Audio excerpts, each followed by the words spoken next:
story time! Today we're gonna talk about my first boyfriend. Why? I don't know. I just want to share about my experience with my first ever boyfriend. I think it's partially cute. Other parts, it could be a good message for those who are dating for their first time to watch out for red flags, because sometimes sometimes even if the person is a really good person and very kind and nice, they might not be doing things that are okay. Okay, let me just get to the story. All right, this feels really weird to tell a story that a few, maybe 10, 20, 100 people, 200 people will see.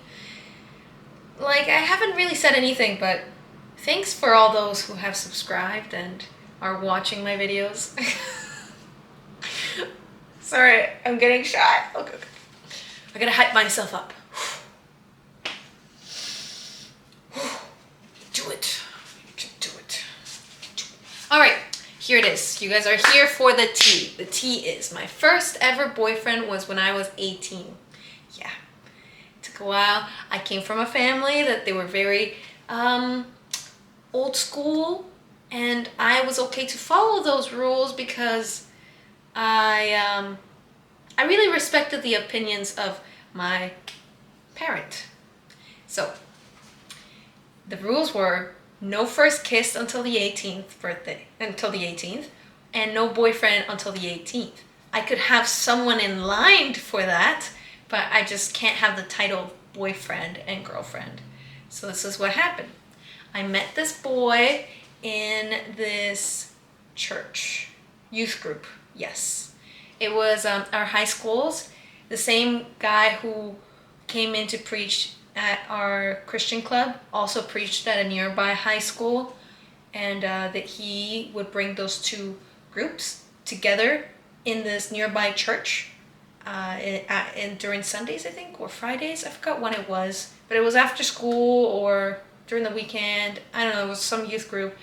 But it was there that I met him, and I'm like, wow, you're just a few blocks away from me.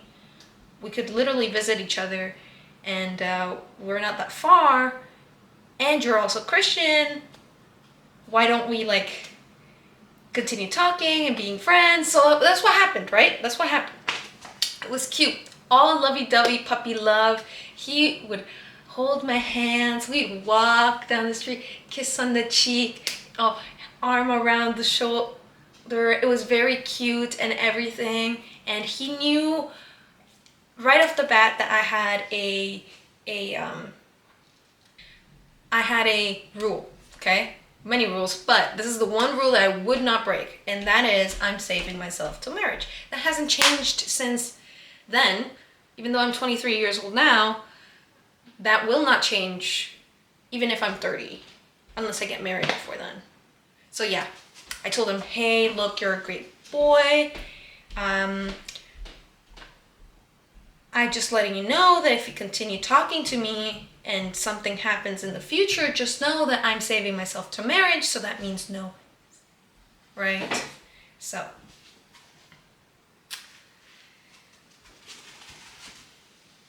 My 18th birthday came by, and I waited, and I waited, and he didn't ask me out.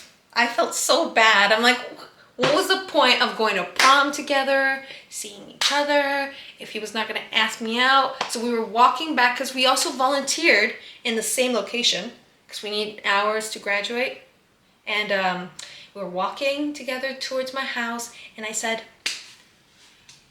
it's obvious you like me, and I like you. Why haven't you asked me to go out? Why haven't you asked me to be your girlfriend? And he goes, but I wonder, that's a bit, it's really hard to ask that, I don't know. He goes, you're gonna be my first girlfriend too, and I'm not sure how to do this. And I'm like, just ask me, just say, Wanderer, would you be my girlfriend? And that's it. And we're boyfriend and girlfriend. And he goes, okay, give me some Just give me a second. We're walking, and I'm looking at him. We're walking. I'm like, okay. A second of what? Walking. And he stops, turns to me, puts his hands on my shoulder, and goes, "Wanda, would you be my girlfriend?" And I'm like, yes, I've been waiting for this. It's been my 18th. And then we walked to my house, and on my porch, I received my first ever kiss. It was so sweet. Everything we did together was really sweet. And as the time progressed, it suddenly started to not be so sweet. Maybe I was a bit too optimistic. Maybe I was a bit optimistic because I thought that maybe this is my story of how I'm gonna be with my high school sweetheart forever and get married and be happy ever after and the end. But no, that didn't happen. So what ended up happening is, I'm not gonna call him racist, but I just think he wasn't used to dating people outside his culture. He was like Irish Canadian, and he was raised up in a very permissive household where there wasn't many rules. If he said, "Oh, I'm going out with so and so," they go, "Okay," and just go. They would come and go. While I was raised in a very authoritative, and I forgot what the levels of parenting are. There's like 4 different versions. Well, anyways, we had set rules and we had to follow those rules, and a breaking of those rules would be kind of disrespectful towards the parent. I was okay with those rules. I'm okay with that. That means in his mind, if he said, "Hey, let's go to my aunt's wedding up north in Canada," like up north, the day before the wedding's gonna happen, my mom is gonna say, "No, you don't know those people. What happens if something happens there that's wrong? Who are you gonna sleep with? In what bedroom? You can't trust aunts, you can't trust uncles, you can't trust anyone there because you don't know them, and you're all the way up north and I can't go and reach you." And she's right, because sadly we live in a world where it's very bad. You can't really trust anybody. And besides, who asks someone that to come to a wedding a day before? What is that? So then I called him and I said, "I'm so sorry, I'm not going to be able to go. My mom doesn't let me, and besides, I wouldn't be able to go because I don't think it's right because you told me last minute." And he goes, "Aren't you 18? You shouldn't be listening to your mom. Like, you're 18 years old. You can do whatever you want." And I was like, hold on. You know that I come from a very conservative family, and I respect my mom's boundaries just as she respects me. She lets me go anywhere as long as I tell her where I'm going or give her more than 3 business days to let her know I'm going outside. And he got mad, super mad. We were yelling at each other, and I just said, "You know what? If you don't stop arguing with me, we're ending it right here." Because like I'm a type of person that once I've chosen like something to do, you can't change me. And that was the first strike. Second strike, we were together in a car, and he goes, "Oh man, Mother's Day is around the corner." And I'm like, "Oh my goodness, I forgot I have Mother's Day." In Guatemala, Mother's Day is like what, June? I forgot. It's on the 10th of something. Give me a second.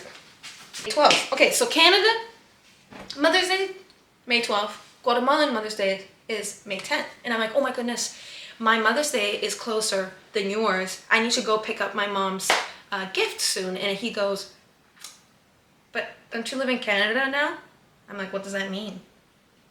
He goes, "You should be celebrating Canadian Day celebration. Like, you should be celebrating when Canada celebrates Mother's Day, not when Guatemala celebrates it. You're not living there, you're living in Canada. Shouldn't you be accustoming yourself to Canadian culture?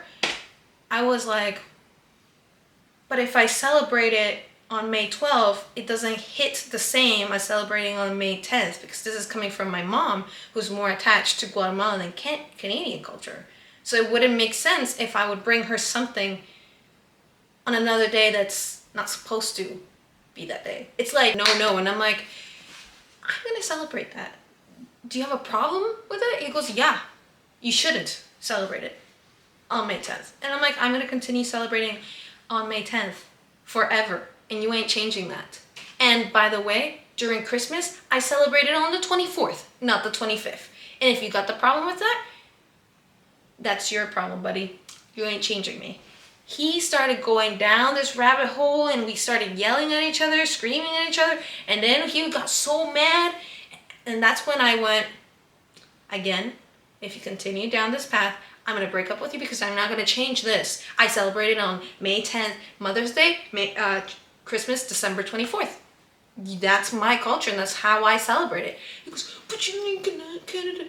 And as soon as I said, I'm gonna break up with you, or you get out of this car, or I'm gonna get out of this car if we don't stop. And he finally shut up. That's strike 2. Strike 3.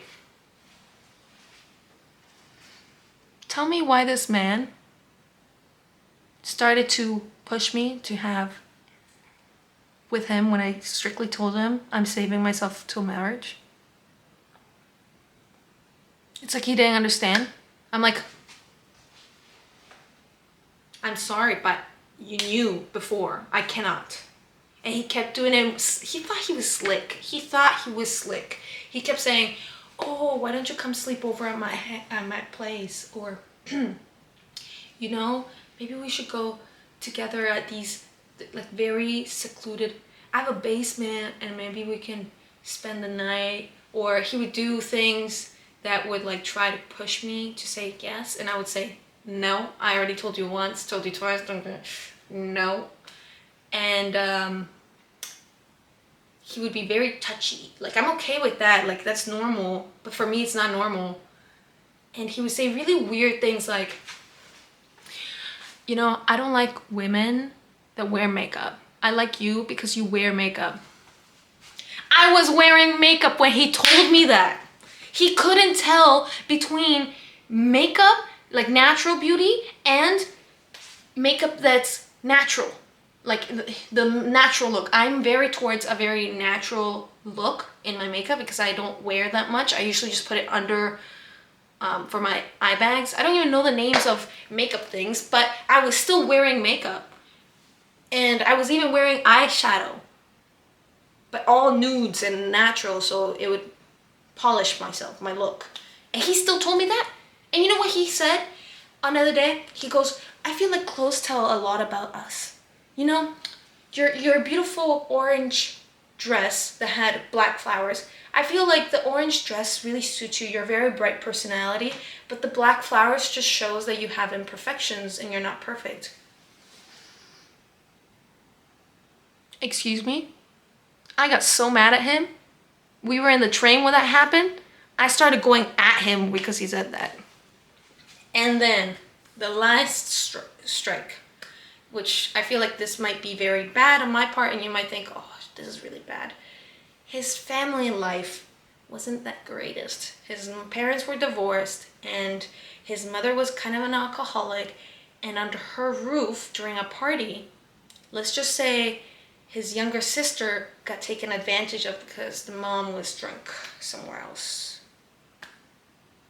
And I was like, oh my goodness, if this is the boy I'm gonna stay with for a long time with and potentially marry, is that the type of grandparents I want my children to have? I can't ask him to cut off his parents. He was very mad and sad for this whole situation. I was there to lift his spirits up, but I started realizing there's a lot of things that I didn't like about him, and just because he was nice to me wasn't enough for me to stay with him. So I just said, in my head of course, I gotta get away from him. And I asked my mom what she honestly thought about him, and she said, I don't really see this man being for you. And I don't think he's a good guy. Like, he's like a good guy, but in the sense of he doesn't do nice things. And I think you can do better. Well, I appreciated what my mom said because it was what I was thinking anyways. I texted him. I shouldn't have done this. I texted him and I broke up with him over text. I broke up over text, and I wish I hadn't. But what did I know?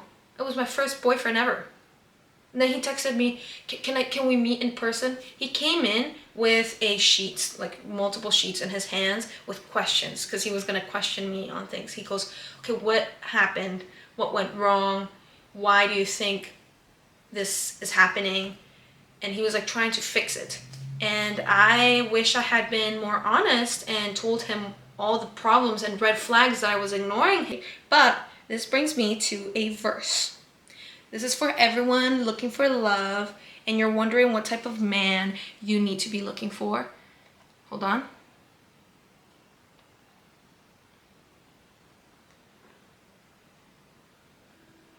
All right, hear me out.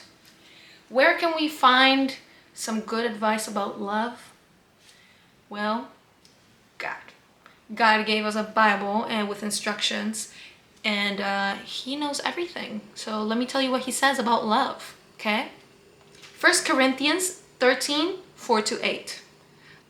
Love is patient, love is kind. It does not envy, it does not boast. It is not proud. He was proud. It does not dishonor others. It is not self-seeking. It is not easily angered. He was easily angered. It keeps no record of wrongs. Love does not delight in evil, but rejoices with the truth. It always protects, it always trusts, and always hopes, and always perseveres. I guess the reason why I let this man's many red flags pass by is because he was a newly Christian. He was the only Christian in his family, and I was trying really hard to help him in his faith. But you have to recognize that sometimes it's not your battle to do those things. Like, God is working in his life. Sometimes don't feel the need that you need to fix something, okay? I made sure that we broke up in a way that he would not be angered or hate his newfound love in Christ. I just knew he was not perfect and he needed some improvements. And sadly, I just saw myself to not be part of his walk of life. So yeah, that's my story about my first ever boyfriend. Thank you for listening.